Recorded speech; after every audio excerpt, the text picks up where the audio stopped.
Hello and welcome to Craving Cinema. I know it's been a while.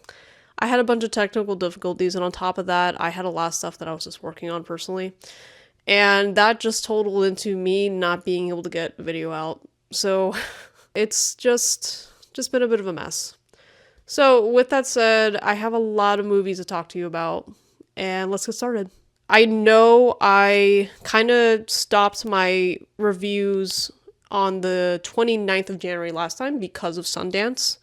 So let's start with Sundance and just ease into February real quick, because that was on the 30th. Yeah. Okay, so Sundance Film Festival. The first film I watched is By Design. Okay, if you had heard of this, I feel like I read the tagline and that's all I needed. I was like, that's it. I will be seated. I will be seated for this. Sorry, you're about to hear why.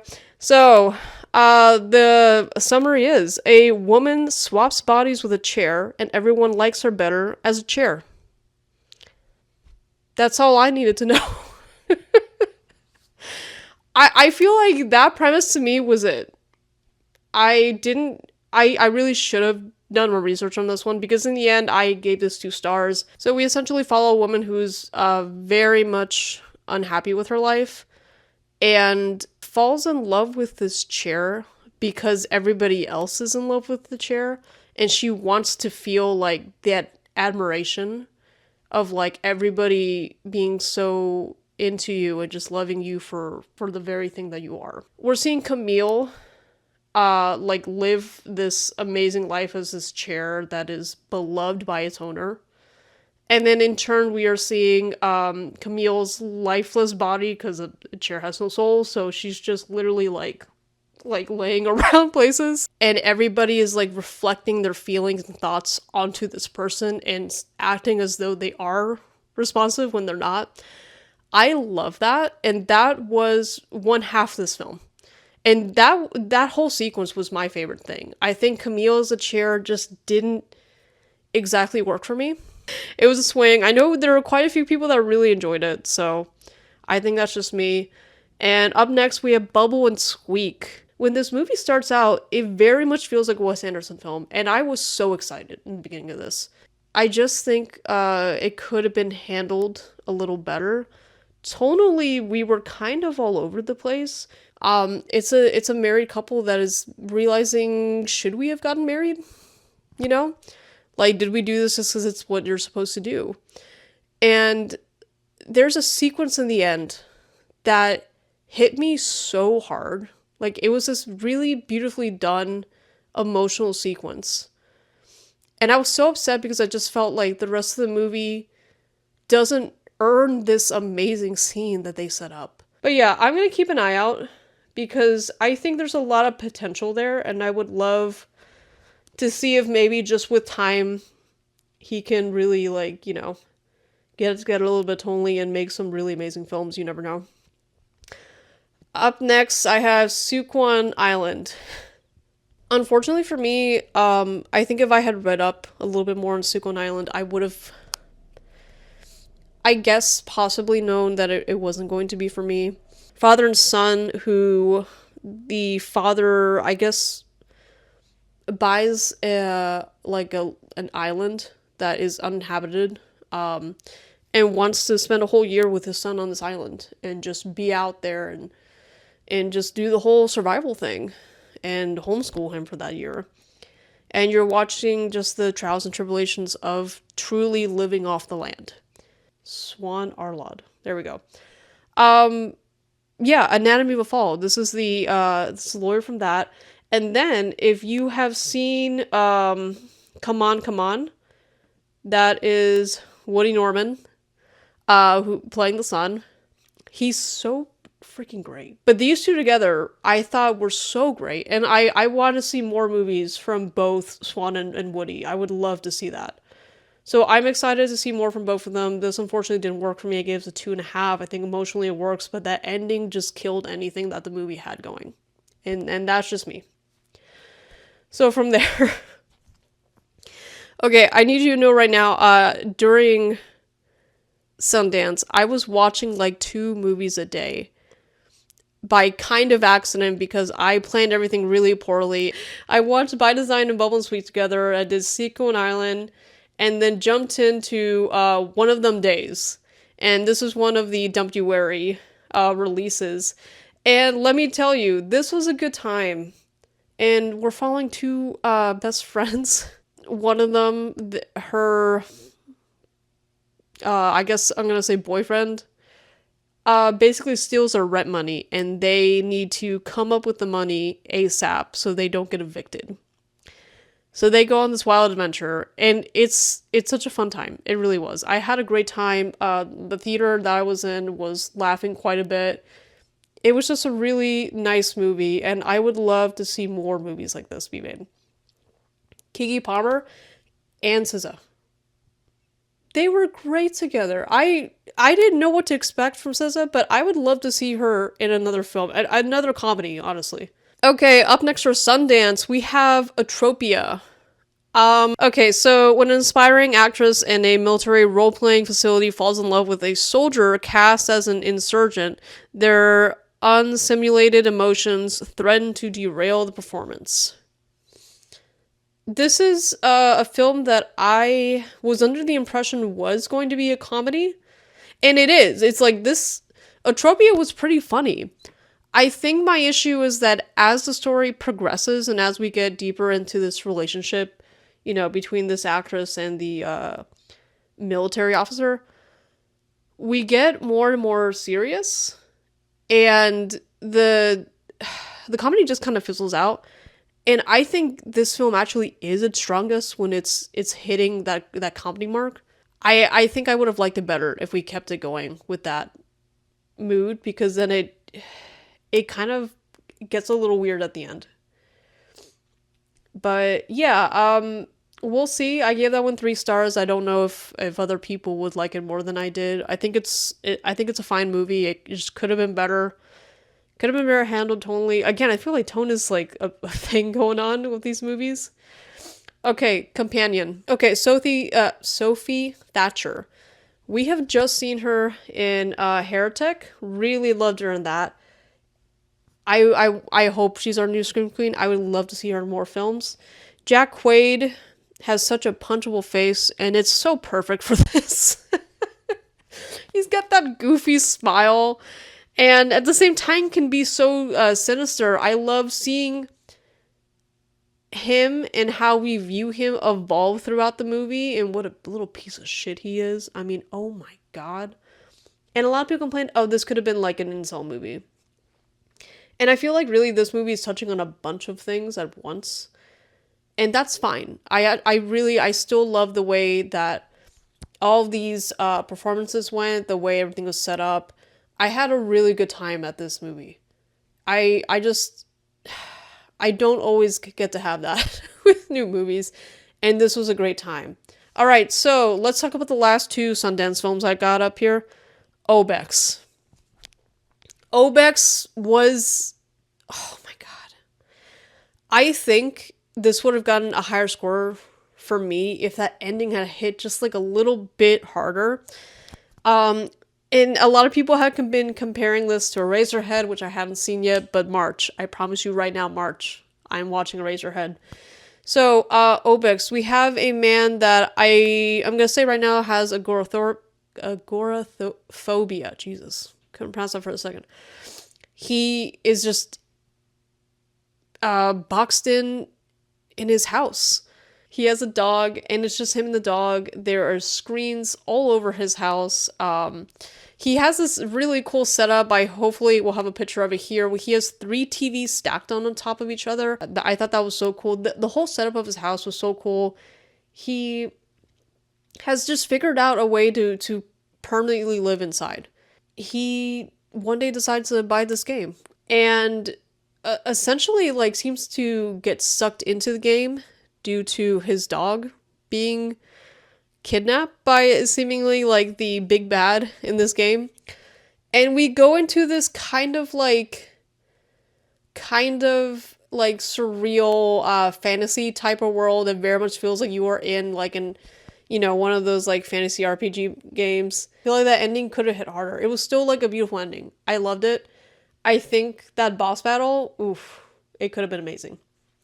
Up next, and the last film for Sundance I watched was Seeds. This is a documentary about the black farmers in America and the struggles that they are currently going through. This is something where I really loved this film. It was shot beautifully. It's a black and white. We are just seeing these people's daily lives. We're getting to know these families. And that's something I love about documentary work like this. My one complaint about this film, I did give it a 3.5. I think it could have been a 4 if it had been a little more informational. We get bits and pieces of them talking about how they are not getting money from the government and how that is keeping them just constantly, just month to month doing what they can. I wish it had talked more about that, more in depth, more just more. I think that could have been really great, but again, if you get a chance to see it, see it. It's a piece of life that who knows if it'll be there or not one day, and that's something that I think is worth witnessing. So yeah. Okay, from there, we've got Dead Calm. This is a strong 3.5 stars. This thriller, an Australian thriller, that was just such a fun watch. We've got Nicole Kidman, Billy Zane, and Sam Neill. Amazing cast. And I can't even begin to say, like, they all were so great throughout this. And this is cat and mouse. At the same time, it's also kind of a survival film, and I loved all the aspects. I know some people maybe find the little survival stuff boring, but I thought it really worked. And this is just in general such a great time. I highly recommend watching it if you were able to. Up next, we have The Bees. This started out really great. I'm gonna say that. It was exactly what I wanted it to be. We do in fact get a shit ton of bees. They are everywhere. They are killing left and right. I really enjoyed those scenes. But it's the same thing. The film goes on and we get real plot heavy. Like, we're getting, like, into the government and all kinds of stuff. The bees are continuing their just insane tactics of taking over everything. And I loved the actual, like, ending of this. I really did. But we just get real lost in the sauce in between.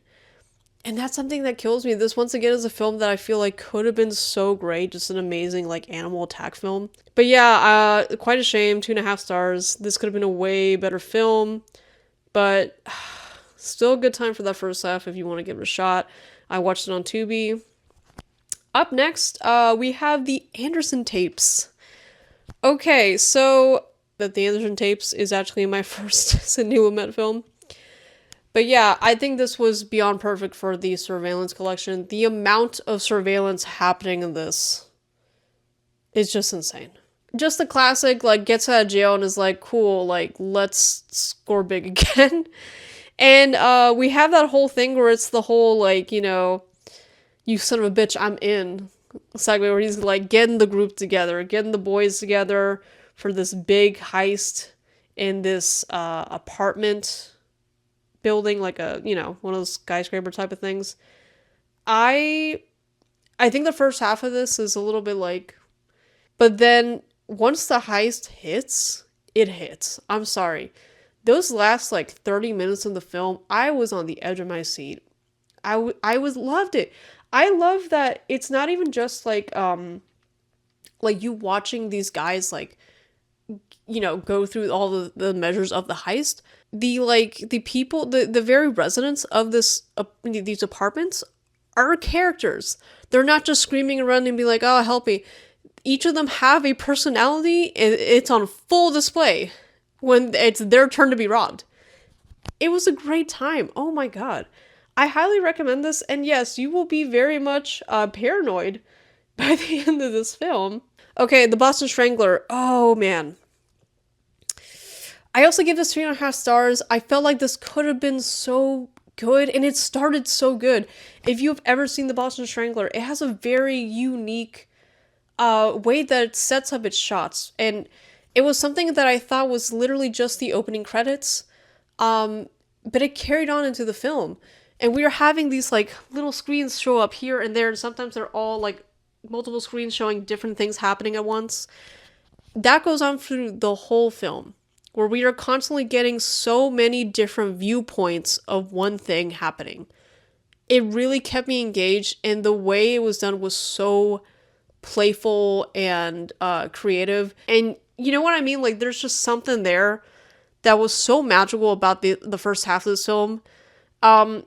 As the title states, this is about the Boston Strangler, and just it's very much procedural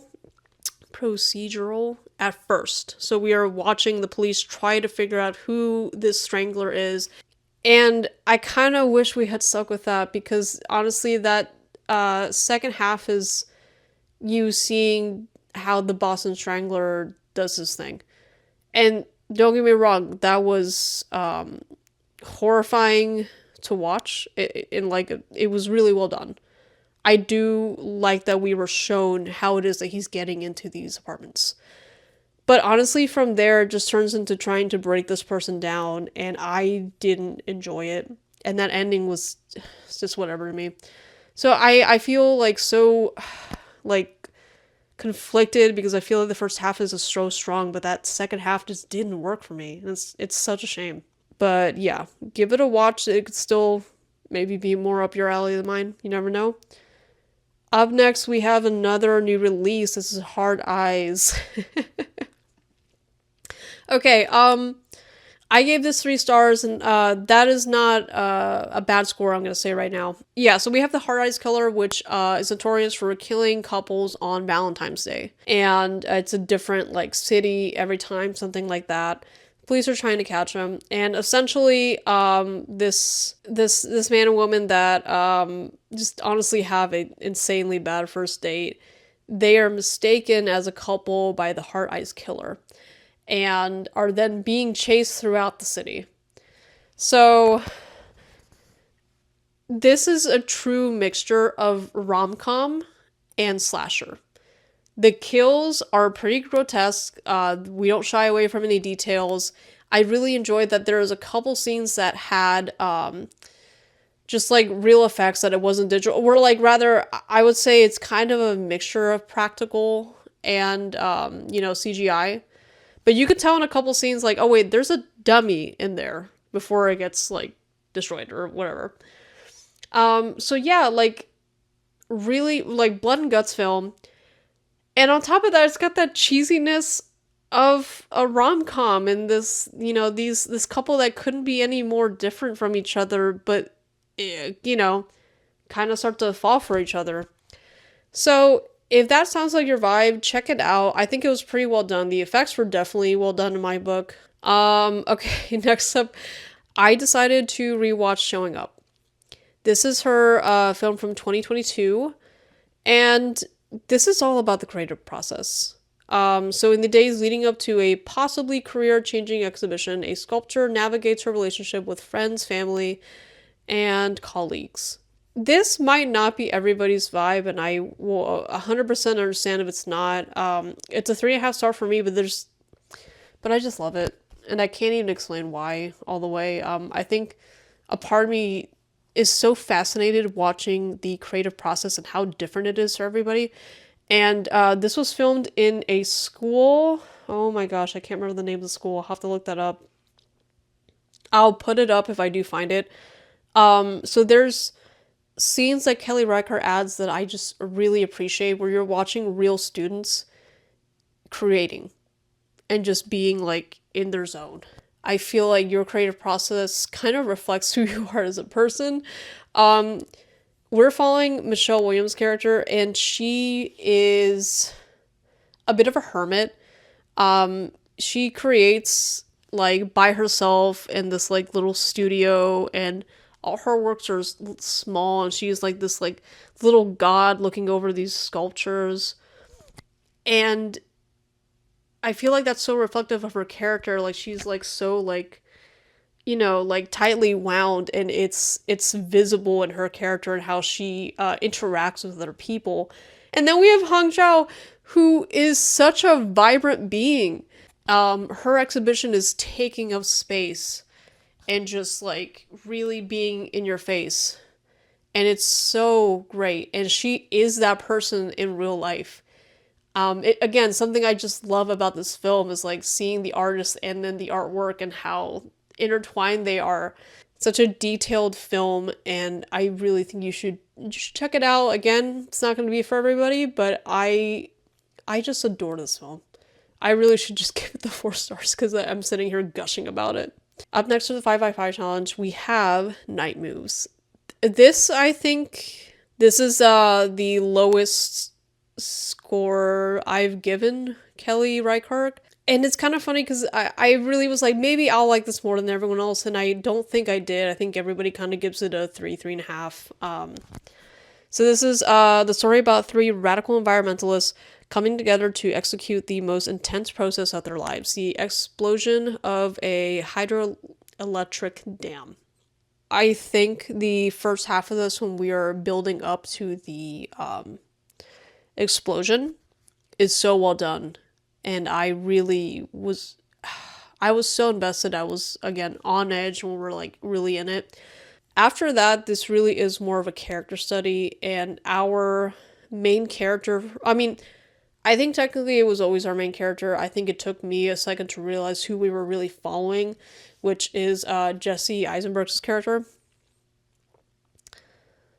I feel like as soon as I realized like our focus is just him, I kind of already knew where this was going. I don't know. I think it just lost me at the very end, but still not a bad film. And then next up, a big change from that, we have Certain Women, which is like the Kelly Reichardt film that everybody talks about. And I loved it. I loved it. I know it's so cliche, but damn it, I loved it. And I like immediately rewatched it as soon as it ended.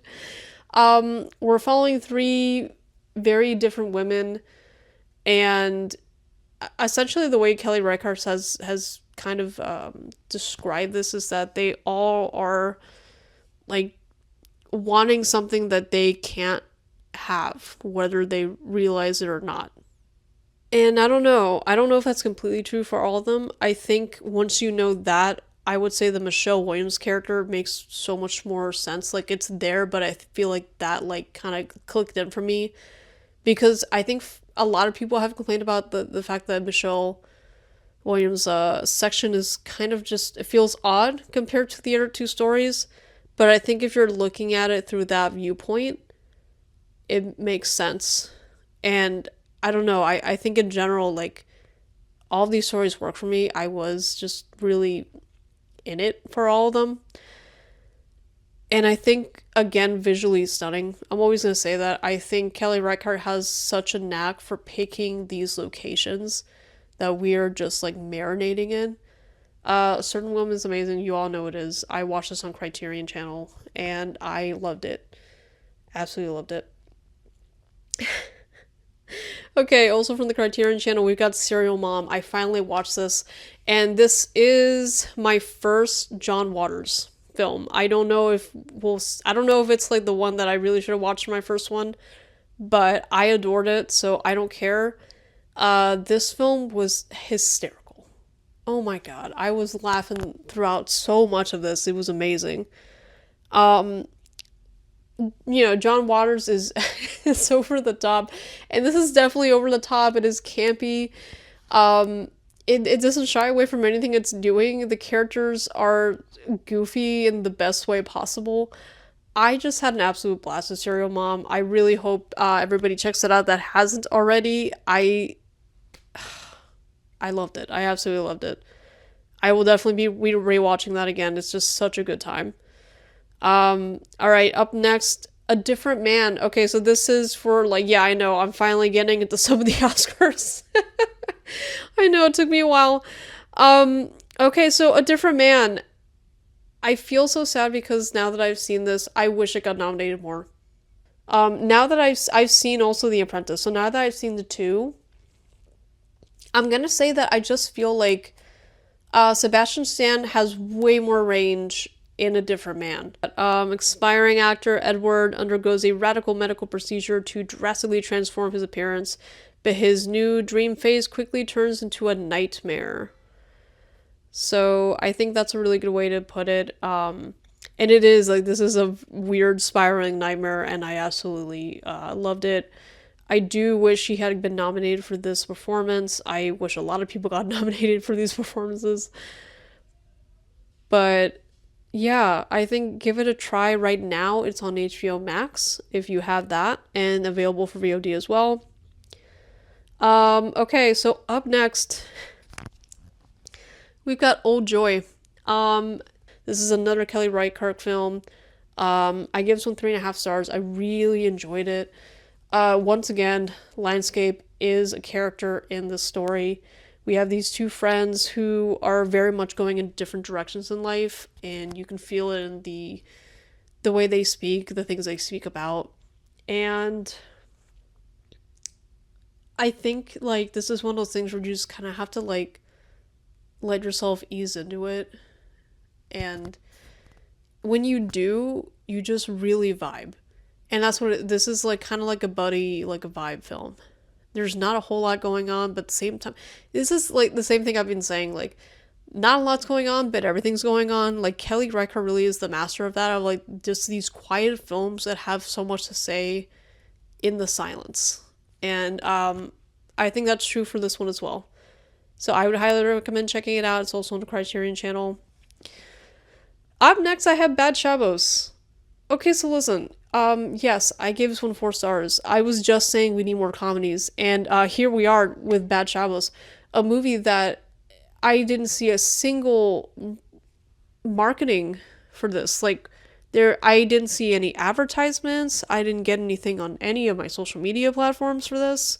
The only reason I knew it was happening is because I just, like, went on to the the website of my local theater, and it happened to be there. And I was like, I haven't heard of this. Let's check it out. Comedy, I'm down. And I think if you're down for, like, a silly comedy, like, throw it on. It's a good time.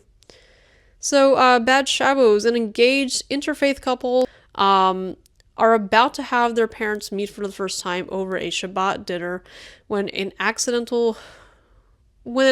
occurs. I'm going to leave it there just so it doesn't spoil too much. It was a blast, and I highly recommend checking it out. I don't know. This is in theaters right now. I can't tell you if this is going to be on any streaming anytime soon, but I hope it is so more people can check it out, because, again, somebody dropped the ball with the marketing of this, because it was a good time. All right, for the Oscars, we've got The Brutalist. You are watching someone that's slowly destroying and losing themselves, desperately trying to reach this dream. And I think a lot of people say the first half is the better half. I do kind of agree. I think we get a little messy in the second half of this. At the same time, I agree with the fact that the first half of this is, like, the American dream that everybody, has in their head, that these opportunities are just coming to you, and if you work hard enough and all that. And the second half is, frankly, the reality, because the American dream is a dream. So, reality is brutal, and sometimes we have to ask ourselves if, like, the way that we're headed is it really the way? Do we need to take a minute to rethink things? I'm being so vague, and I feel like I'm just, like, talking a little weird about it, but I don't want to say much if you haven't seen it. I absolutely say give this a shot. I know it's a long one. I had to buy this. So I'm, like, permanently attached to the list. So after that, I watched The Apprentice, and as I mentioned, okay, I still think this is a really well done film. This is 3.5 stars. It is about our current president. We're not going to talk about it. I really think, like, if you take out who the movie is about, this really is, like, the illusion of masculinity and the things that you do to have a persona, and just how somebody shapes themselves, you know? But yeah, I think the editing was really interesting here. I kind of wish this had been nominated for editing. I don't think it has. I would have liked to have seen it there. I think the editing in the beginning is so fast. It really shows you like that youthful, young man with the big dreams, like chasing and wanting like the just like all that greed. I think it's really well expressed in the beginning of this film. And I feel like we do slow down with the editing and it kind of shows you like I feel like the editing almost betrays like the age and like how somebody is like, progressing in life. But yeah, I think it's well done. 3.5 stars, so it wasn't my favorite. I think the ending could have been better handled. I don't know how I would have wanted it to end, but just different. Up next, we have Moonstruck. I finally watched Moonstruck. I don't know how. I was trying to watch this actually in January for my like Nicolas Cage run. It just didn't work out that way, unfortunately. But I'm so glad I watched it. And in February, there's no better time. Oh my god, I freaking adored this. Cher is freaking amazing. I love Cher. I really wish Cher would act more because she's just the best. Anything I've seen with Cher in it, amazing. Um, and then how do I put this? I feel like this is really like a movie about it is about love, but it's also like I really liked her character Loretta, who is this woman who is just so uptight and logical, and she kind of doesn't even know what to do when like Nicolas Cage just really kind of falls into her lap and like sweeps her off her feet, and she doesn't know how to handle that because it's not part of the plan. It was really fun watching her and Nicholas Chase just interact, and all the characters in this are just amazing and funny. The ending was amazing. I really adored the ending. It was so funny, and it just ties everything up beautifully. And if you get a chance, put it on. It's on Tubi. You can watch it for free. Do it. Flow is my last film for the month. I don't think I'm having time for anything today. This movie put me through an emotional roller coaster, and I was not ready for it. This is again an Oscar nomination, and it freaking deserves it. I'm so sorry. I didn't think a movie about a cat, a capybara, a dog, a bird, and a lemur would make me sob the way it did. They don't even talk. But I was so stressed throughout this movie. I was constantly worried for their well-being and what was going to happen next and where they were even freaking going. And it was a time. And even though I sobbed and went through many emotions, I'm going to tell you right now I should put it on because damn it if it wasn't a gorgeous film and just imaginative as hell. And I just adored it. So yeah, that was everything I watched in February. February was a total mess. But I have high hopes for March. I'm gonna have the freedom to watch whatever I want at that point, which is super exciting. And I think March is just gonna go better, and I plan to definitely put out more videos in March. So if that sounds good to you, stick around, and thanks for watching.